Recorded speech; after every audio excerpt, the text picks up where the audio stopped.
The condition of sex workers in India is extremely poor, and the industry faces several structural barriers. The existing state rehabilitation projects often act as moral authorities, leaving them vulnerable to violence. According to the Immoral Traffic Prevention Act, while sex workers, also referred as prostitutes, can conduct their trade in private spaces, they cannot legally look up for the customers in public areas or engage in any forms of pimping, hotel services, or rings of sex workers. Despite the existence of red light districts in cities, laws governing sex workers are somewhat vague. Since male prostitution is unrecognized under Indian law, men can't seek for any help or support. Triba's film project, Tales of Night Fairies, records the life stories of sex workers to advocate for their legal and healthcare rights. It was featured on several platforms like the American Film Festival in Rome, the San Francisco Sex Worker Film Festival, and more, mobilizing feminist organizations globally towards rights of sex worker.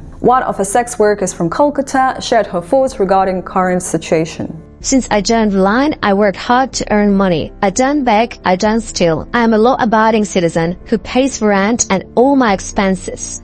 Yet still get beaten up by the authorities. Tell me, where do you go for safety? I am very angry with the police for violating our rights, involuntarily holding us in police custody and causing our stigmatization in society. Then, after being rescued, despite of receiving some healthcare treatments, they objected to intrusive bodily examinations, often without consent. The 2020 report highlights the negative effects on brothel raids and rescue operations. Instead of helping, this action often leads to punishment and forced rehabilitation, totally ignoring the rights of sex workers. The report also shows how exaggerated stories create a black and white view of sex workers as either victims or criminals, while portraying police as heroes. For example, consider a woman who works as a sex worker to pay for college. A raid of her brothel could cause her physical and emotional trauma. Instead of being rescued, she might be publicly exposed, revealing her work to family and friends who didn't know about it.